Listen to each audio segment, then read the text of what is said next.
Next நேயர்களுக்கு என்னோட அன்பான வணக்கங்கள். இன்னைக்கு நம்ம சனிப்பெயர்ச்சி குறித்து தான் பார்க்க போறோம். அதை நம்ம கூட ஷேர் பண்ணிக்கிறதுக்காக ஜோதிடர் சிரோன்மணி டாக்டர் தீபா அருளாளன் அவர்கள் இணைந்திருக்காங்க. வாங்க நிகழ்ச்சிக்குள்ள போலாம். வணக்கம் மேம். வணக்கம். எப்படி மேம் இருக்கீங்க? நல்லா இருக்குமா, நீங்க எப்படி இருக்கீங்க? சூப்பரா இருக்கேன் மேம். எல்லாரும் சனிப்பெயர்ச்சின்னு சொல்லிட்டு இருக்காங்க. ஏன் அப்படி சொல்லி பில்டப் பண்ணிட்டு இருக்காங்க? என்ன இருக்கு மேம் அதுல?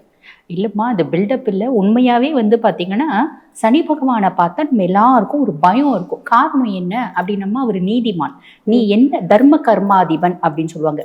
இது வரைக்கும் நம்ம எத்தனை பொறுப்பு எடுத்திருப்போம்மா. பொதுவாக பாருங்க, சம் ரிலிஜியன்ஸ்ல பொறுப்பு அப்படின்றது இருக்கு, மறுஜென்மம் அப்படின்றது இருக்கு. சம் ரிலிஜியஸ்ல அந்த மாதிரி பிலீஃப் இல்லை. பட் அஸ்ட்ராலஜி அப்படின்னாலே முழுக்க முழுக்க ஹிந்துயிசம் வருது இல்லைங்களா? அப்ப இது வரைக்கும் எத்தனை பொறுப்பு எடுத்திருக்கோம், அத்துணை பொறுப்புலையும் என்னென்ன நல்லதும் செஞ்சிருப்போம், கெட்டதும் செஞ்சிருப்போம். அதனாலதான் நீங்களும் மனுஷனா பிறந்திருக்கீங்க, நானும் மனுஷியா பிறந்திருக்கேன். ஆக இந்த நல்லதும் கெட்டதும் கலந்து செஞ்சிருக்கோம் பார்த்தீங்களா? அதுக்கான பலன்களை கொடுக்கக்கூடியவர் யாரு அப்படின்னா சனி பகவான், நீதிமான், ஈஸ்வர பதவி பெற்ற ஒரே கிரகம் சனீஸ்வரன். அப்ப அவருக்கு பாத்தீங்கன்னா பாரபட்சம் கிடையாது, கரிசனம் கிடையாது. நீ எவ்வளோ நல்லவங்களா இருந்தாலும் பூர்வ ஜென்மத்துல நீ நிறைய கர்மாக்கள் செஞ்சிருப்ப பத்தியா, அதை 7 நாட்டு சனி, அஷ்டம சனி, அர்த்தாஷ்டம சனி, அதுக்கும் மேல சனி தசை அப்படின்னு வரும்போது அதுக்கான பலன்களை கொடுத்துருவார். அப்ப யாருக்கு பயந்தாலும் பயப்படல அப்படின்னாலும் சனீஸ்வரனுக்கு எல்லாரும் பயப்படுவாங்க. அது பில்டப் இல்லை, அவர் அந்த பலன்களை கொடுப்பாரு. அதே மாதிரிமா அவர் நல்லா இருக்காரு அப்படின்னா, சனி ஒரு சுய ஜாதகத்துல நல்லா இருக்கு அப்படின்னா ஸ்திர சொத்துக்கள் அப்படிம்பாங்க.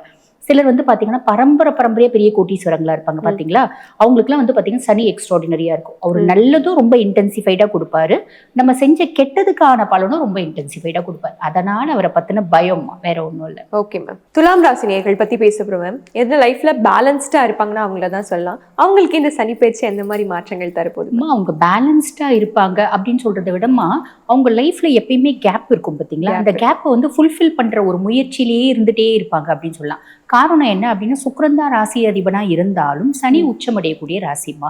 துலாமுக்கு பாத்தீங்கன்னா எல்லா கம்ஃபர்ட்டும் வேணும். அதே மாதிரி பாத்தீங்கன்னா ஹார்ட் ஒர்க் பண்ணி அந்த கம்ஃபர்ட் எடுக்கணும் அப்படின்ற ஒரு மைண்ட் செட்டு. துலாம் கிட்ட நம்மளால பேசி ஜெயிக்க முடியாது. ஒரு கோவம் வந்துச்சுன்னா ஆர்கியூ பண்றாங்க அப்படின்னா அடமெண்டா ஆர்கியூ பண்ணுவாங்க. ஏண்டாப்பா சாமி இவங்க கிட்ட நம்ம வாயை கொடுத்தோம் அப்படின்ற மாதிரி ஒரு மைண்ட் செட் உண்டு. அதே மாதிரி துலாம் கிட்ட பாத்தீங்கன்னா ஈகை தன்மை அப்படின்றது ஜாஸ்தி இருக்குமா. சனி உச்சமடையக்கூடிய ராசி அப்படின்றனால அதனாலதான் நிறைய துலா ராசி அன்பர்கள் பாருங்க பெஸ்ட் அட்வொகேட்ஸா இருப்பாங்க, நீதி அரசர்களா இருப்பாங்க அப்படின்னு சொல்லலாம். இப்ப மீனத்துல பயிற்சி ஆகியிருக்க சனி பாத்தீங்கன்னா துளாராசி அன்பர்களுக்கு 6ஆம் பாவம் மீனம் அப்படின்றது. 6ஆம் பாவம் அப்படின்றது என்ன சொல்லுவாங்க, ருண ரோக சத்ருஸ்தானம் அப்படின்னு சொல்லுவாங்க. நமக்கு இருக்கக்கூடிய நோய், கடன், எதிரிகளை குறிக்கக்கூடிய பாவம். 6ஆம் பாவத்துல சனி பகவான் போய் அமர்ந்து இருக்கிறதுனால இது என்ன சொல்லுவாங்க அப்படின்னா ரோக சனி அப்படின்னு சொல்லுவாங்கம்மா. ரோக சனி அப்படின்னா நோய்களை கொடுத்துருமா அப்படின்ற ஒரு அர்த்தம் கிடையாது. நமக்கு இருக்கக்கூடிய நோய், எதிரிகள், கடன் எதுவுமே இல்லாம செய்யக்கூடிய ஒரு விஷயத்தை யார் கொடுப்பா அப்படின்னா சனியே கொடுக்க போறான். உன் கடன் அடைக்கணும் நீ முடிவு பண்றியோ இல்லையோ, சனி முடிவு பண்ணிட்டாரு, அவ்வளவுதான். சனி முடிவு பண்ணிட்டாரு, அப்ப ஆட்டோமேட்டிக்கா அந்த கடன் அடைக்கிறது அப்படின்றது நடந்தது. இப்ப நம்ம இந்த மாதிரி பேசும்போது ஒரு சிலர் கமெண்ட்ல போடுவாங்க, சனி முடிவு பண்ணிட்டாரு, சனி எனக்கு பதில் வேலை செய்வாரா, சனி எனக்கு பதில் காசு கொடுத்துருவாரா அப்படின்னு கேட்டா, பொதுவாக பாத்தீங்கன்னா நம்ம நினைக்கிறோம் நம்மளோட புத்திசாலித்தனத்தினால்தான் நம்ம நிறைய விஷயத்த செய்யறோம் அப்படின்னு. நம்ம எல்லாருமே பொம்மைகள். நம்மள ஆட்டு விற்கிறது யாரு அப்படின்னா பிளானட்ஸ் ரூல்ஸ் த வேர்ல்டு அப்படின்னு சொல்லுவாங்க. அப்ப உனக்கு கடன் அடைக்கணும் அப்படின்னு முடிவு பண்ணும்போது ஏதோ ஒரு விதத்துல உனக்கு ஏதோ ஒரு பழைய வீடு இருக்கலாம், பூர்வீகத்துல வீடு இருக்கலாம், அதை நம்ம யூஸ் பண்ணாம இருக்கலாம். கிராமத்துல இருக்க வீடு என்ன ரேட்டுக்கு போகும் அப்படின்னு நம்ம யோசிக்கிறோம் அப்படின்னா கூட அது ஒரு நல்ல ரேட்டுக்கு போய் அதனால கொஞ்சம் கடன் அடைக்கிறது. உனக்கு ஆஃபீஸ்ல ஒரு இன்க்ரிமெண்ட், ப்ரொமோஷன், அதனால கடன் அடைக்கிறது. இந்த மாதிரி ஏதோ ஒரு விதத்துல கடன் அடைக்கிறதுக்கான பிராப்தத்தை சனி ஏற்படுத்தி கொடுப்பா. நம்ம ப்ராப்பரா யூட்டிலைஸ் பண்ணிக்கணும் அப்படின்னா போதுமானதுமா. பொதுவா துளாராசி அன்பர்களை பொறுத்த வரைக்கும் சனி பகவான் பாருங்க 4 மற்றும் 5க்கு அதிபன். சுக தாயார் ஸ்தானத்துக்கும் அவன் தான் அதிபன், பூர்வ புண்ணிய ஸ்தானம் புத்திரஸ்தானத்துக்கும் அவன் தான் அதிபன். இது வரைக்கும் துளாராசி அன்பர்கள் எத்தனை பொறுப்பு எடுத்திருக்காங்க. இப்ப நீ துளாராசி அப்படின்னு வச்சுக்கோமா, இப்போ உனக்கு ரோக சனி. இது வரைக்கும் நீ எத்தனை பொறுப்பு எடுத்திருப்ப, அத்துணை பொறுப்புலயும் நிறைய நல்லது செஞ்சிருப்ப இல்லம்மா. அந்த நல்லது செஞ்சதனுடைய பலன்களை அனுபவிக்கக்கூடிய காலகட்டம் அப்படின்னு சொல்லலாமா. அதே மாதிரி உங்களோட கம்ஃபர்ட் ஏதோ ஒரு விதத்துல அதிகமாகும்.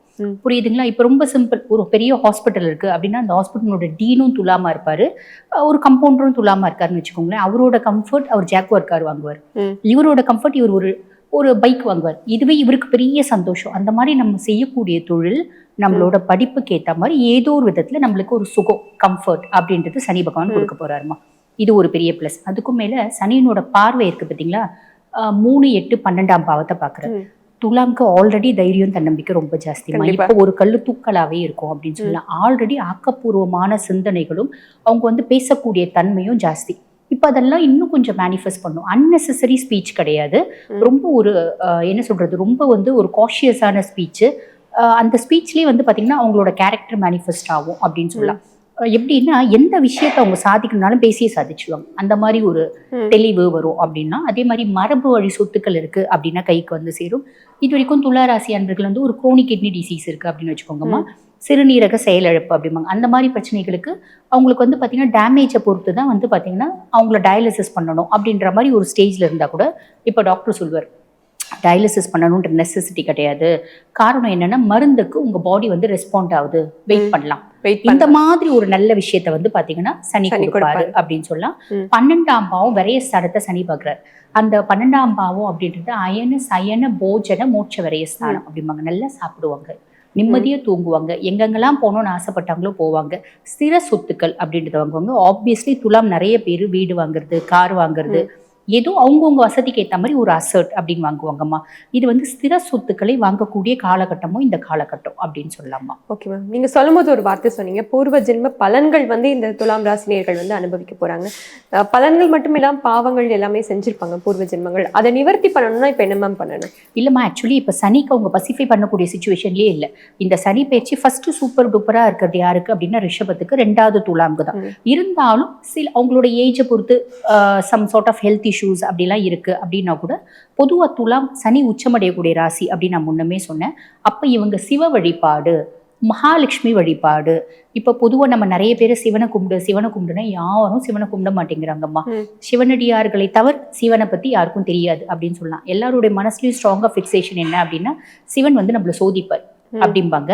சிவன் வந்து நம்மளுக்கு வந்து பாத்தீங்கன்னா நம்ம சிவனை கும்பிட ஒரு வாரத்திலேயே வந்து பாத்தீங்கன்னா எங்க வீட்டுக்கார் கேரக்டர் மாறிட்டாரு. ஆல்ரெடி உங்க வீட்டுக்கார் கேரக்டர் டெட்ரியேட் ஆகி தான் இருப்பாரு. சிவனை கும்பிட்டு ஒரு வாரத்துல உங்க வீட்டுக்கார் இப்படிதான் காமிச்சு கொடுக்குறாரு.